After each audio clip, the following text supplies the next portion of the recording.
My sister didn't even wait for the funeral flowers to wilt. Mom was still warm in the ground. We had just left the cemetery. When she showed up at my apartment, didn't sit, didn't hug me, didn't even look sad, she just lifted her chin and said, "So, I'll take the apartment. And I want $2.5 million cash." Mom would have wanted me to have it. My name is Morgan Wells, I'm 32.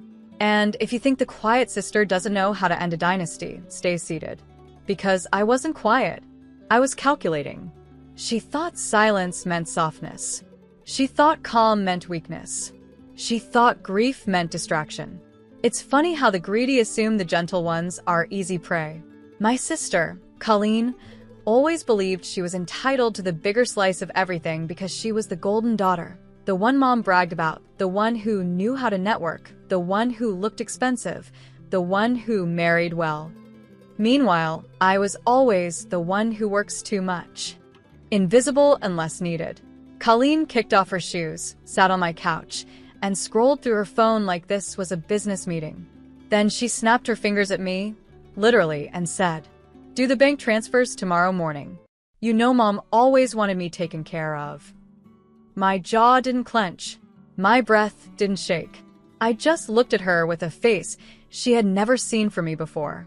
Because what she didn't know, what no one knew, was that Mom had already signed over every single asset to me 7 months before she died.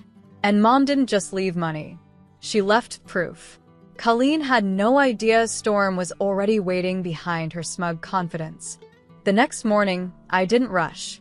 I brewed coffee, opened the patio doors, let the cold morning air move through the kitchen. Colleen texted 4 times. 8:42 a.m. Bank opens at 9. Don't be stupid. 8:47 a.m. Do not make me involve lawyers. 8:55 a.m. Don't pretend you're poor. We all know what Mom left. 9:02 a.m. I'm calling Dad. Good. I wanted them all in one place. See, 7 months before Mom died, she had one final lucid week. And in that week, she did what no one expected. She wrote statements. Real ones. With details. She spelled out every borrowed card they used, every temporary loan they never repaid, every time they forged her signature, every transaction they made through her accounts to avoid taxes. And she took those statements, notarized, to an attorney I had chosen. Quiet sister didn't mean weak. Quiet meant strategic. So, at 11:20 a.m., I walked calmly into my attorney's office. He already had the folders ready. There were 8 of them labeled and indexed, each one documented, in Mom's handwriting, the exact crimes Colleen and her husband committed. Identity fraud, elder financial abuse, tax evasion, forgery. It wasn't speculation. It wasn't emotional. It was provable. Across the city, my phone lit up again. Dad calling. Dad calling. Dad calling. And at 12:03, Colleen called. No more arrogance. Just panic. She whispered, "What did Mom sign?" I didn't answer. I just picked up the stack of folders, Mom's final gift, and slid them into my tote bag. Because before the end of the day, Colleen would learn what quiet really meant. When I arrived at Dad's house, Colleen was already pacing on the porch, mascara streaked down her cheeks, hair frizzy from stress, her husband standing behind her pretending to be calm, but visibly shaking. Dad tried to play the peacekeeper. He always does. "Girls, let's talk like family," he said. Family. Funny word. Especially when used by the people who only remember it when they smell money. I didn't sit. I didn't remove my coat. I just placed my tote bag on the dining table, the table where Mom used to peel oranges for us, and slowly unzipped it. 8 folders hit the wood. Thud. Thud. Thud. Thud. Thud. Thud. Thud. Thud. Dad's eyebrows knitted. Colleen's husband swallowed hard. Colleen whisper asked, "What is that?" "Mom's handwriting," I said. Dead silence. I opened the first folder and slid the first page toward them. The notarized statement where Mom wrote Colleen's full legal name and the exact transaction where she used Mom's credit card to fund her husband's failed land flipping project. $48,700. Dad sat down. Colleen's knees buckled. She gripped the back of a chair. I opened the second folder. The one listing the forged signatures. The one with the exact dates, the fingerprint pages, the attorney's countersign. Colleen's voice trembled into a cracked whisper. "You're not actually going to use those, right?" I didn't answer. I simply took the third document, tapped it lightly against the table, and said, "These statements were filed with Mom's estate attorney 7 months ago." Colleen's husband's face turned ghost white, because in that moment, they finally understood. This wasn't revenge. This was consequence. And silence, the same silence they mocked for years, was about to become their judge, jury, and executioner. Dad's voice came out thin, like his throat physically couldn't push it out.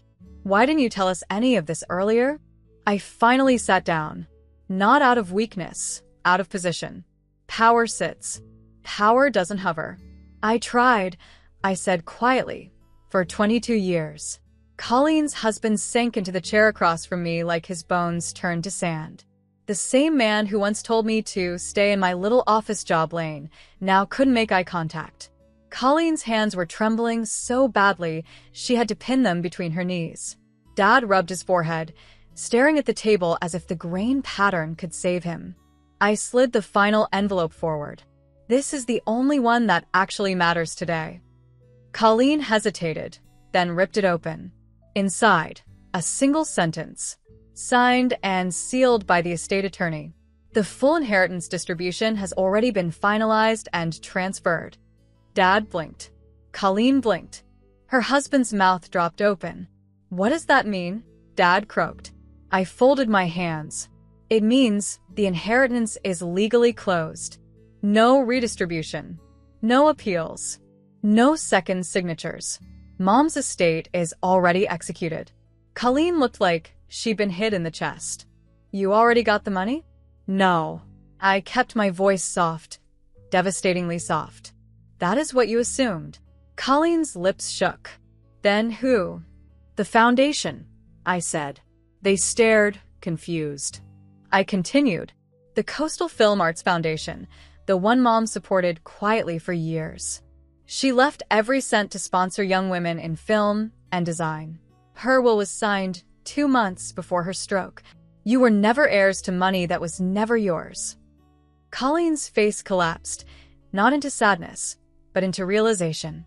Her entire war was fought for a throne that never existed. For a moment, nobody breathed. Not even me. Colleen slid back in her chair, like her spine had given up the job of staying upright. Her husband suddenly found a fascinating detail on the floor that he apparently needed to stare at with his entire soul. And Dad. Dad looked 10 years older in 5 silent seconds. "The foundation?" he repeated, like maybe if he said it out loud the universe would reverse itself. I nodded once. Mom's final decision. Her last real choice.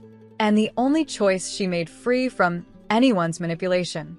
Colleen swallowed like her throat was paper. "But she always said we'd be taken care of." I almost smiled. She meant emotionally. She meant support. She meant family. You translated that into cash. Dad's hand covered his face. Colleen suddenly snapped, a little wild, a little desperate. "So you get nothing either? You did all this just so nobody wins?" I tilted my head. "Who said nobody wins?" She froze. "What do you get?" she whispered. I leaned forward, elbows on the table, calm, centered, the way I never got to be in childhood. "Peace." Colleen blinked, like the word physically didn't compute. "Peace isn't a currency," she hissed. "It is if you grew up starving for it," I replied. Silence. Then the doorbell rang. All 3 of them jumped like the building exploded. I already knew who it was, because I had scheduled this part days ago. Colleen's husband opened the door and just stared. 2 estate attorneys stepped inside, followed by 1 representative from the foundation's board. Dad whispered, "Oh my God." I stood. Mom wanted this conversation formally witnessed. So we're going to finish this properly and respectfully. Colleen's bottom lip trembled. Her battle was officially out of her hands. The lawyers laid out the folders across the dining table like a chessboard. Page after page, Signatures, notarizations, timestamps, transfer confirmations, all dated months before Mom's health declined. All done quietly, all airtight, all legal. Colleen's eyes darted across every sheet like she was searching for a typo that would magically undo reality. "There has to be something wrong here," she whispered. One of the attorneys calmly replied. Mrs. Wells made sure there wasn't. Dad rubbed his temples. "Why didn't she tell us?" I finally said it, gently, but sharp enough to cut. "Because every time she tried to talk about the future, you all turned the conversation into your wish list."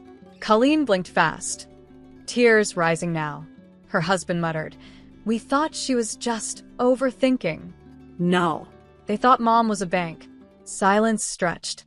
Then the foundation rep slid a navy blue folder toward me. "This is your portion," she said to me. "Your role as executor and primary overseer of Impact." Colleen stared like the word impact was a foreign language. "You get to control everything," she whispered. I shook my head. No. "I get to guide everything. There's a difference." Dad's voice cracked again. "So, we're not getting anything?" I looked at him, not with triumph, but with clarity. "You're getting something Mom always wanted you to have." "What?" he breathed. "Consequence." It landed so softly, but it rearranged the air. Colleen covered her face. Her husband pushed his chair back slowly, like he suddenly didn't want to be associated with her downfall. The attorneys began packing up. The foundation rep nodded toward me, ready for the next phase. And that's when I made one more decision, a decision none of them saw coming. I stood up from the table.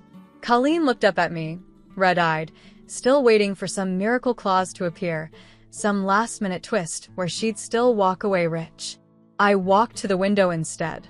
Outside, the light rail hummed past, Portland still moving, still living, utterly unaffected by her meltdown. "Colleen," I said quietly without turning, "you've been angry your entire life that things didn't land in your lap already polished." She flinched. Dad whispered, "Caroline, don't." But I wasn't attacking. I was closing a door cleanly. I turned around. "You want $2.5 million? Earn the first focused hour of your own life. Get a job. Start anywhere." Mom didn't make this foundation to reward entitlement. Colleen's breathing went shallow, like she finally heard something no one ever said to her. Her husband pulled out his phone, scrolling in panic, probably to see if his name showed up in any of the documents. It didn't. I walked to the foundation rep. "I'm starting the first mentorship circle Monday. Add 2 more seats." She blinked. "2 more?" I nodded. "For 2 girls who apply late, because chaos in their homes delayed their deadlines." Colleen stared up at me, like she recognized what that line really meant. Dad stood too. He actually looked small. "I didn't know," he whispered. "No," I replied. "You didn't want to know. Wanting and willing aren't the same." The attorneys left with the files. The foundation rep left with the next set of tasks. The house emptied, except us. Colleen turned and walked out the front door without another word. Her heels clicked down the path like punctuation marks of a chapter closing. Dad followed slowly, head down. I locked the door behind them, not out of spite, out of peace. The next morning, I drove to the foundation office early, before anyone else arrived. Sunlight was just hitting the glass facade. The city felt quiet, but not empty. Quiet like a page waiting for new ink. I unlocked my office, placed my bag on the chair, and opened the first scholarship file of the next cycle. A girl from Salem, raised by a single mom, applying for architecture. Her essay began, "I don't want to escape my family. I want to build something beyond them." I smiled. That sentence, that was healing. Because this journey wasn't about punishing anyone. It was about remembering who I could have been if one adult had invested belief in me earlier. I poured my coffee, sat by the window, and let the morning unfold without urgency. My phone buzzed once. A message from Dad. "We're all going to start therapy next week. This isn't an apology, but it's a beginning." I stared at that sentence a long moment. It didn't shake me. It didn't pull me backward. It didn't reopen the wound. It just existed, like a weather report you don't need to react to. I typed a simple reply. Thank you. Take care of yourselves. Then I muted the thread, because growth, real growth, isn't about who comes crawling back. It's about who you choose to stand with moving forward. At noon, 3 scholarship applicants arrived for interviews, including the girl from Salem. She shook my hand with the same mixture of nerves and determination I once carried like armor. By 5 o'clock, the board finalized its votes. 3 young women, 3 futures changed. I wrote their names carefully onto the acceptance placards. Names that deserved to be seen. Names that weren't mine and didn't need to be. When I locked the foundation door that evening and stepped onto the sidewalk, the air felt new, like a clean page. I didn't need closure from the past. I was the closure. And the future I'm building? That's the inheritance worth fighting for.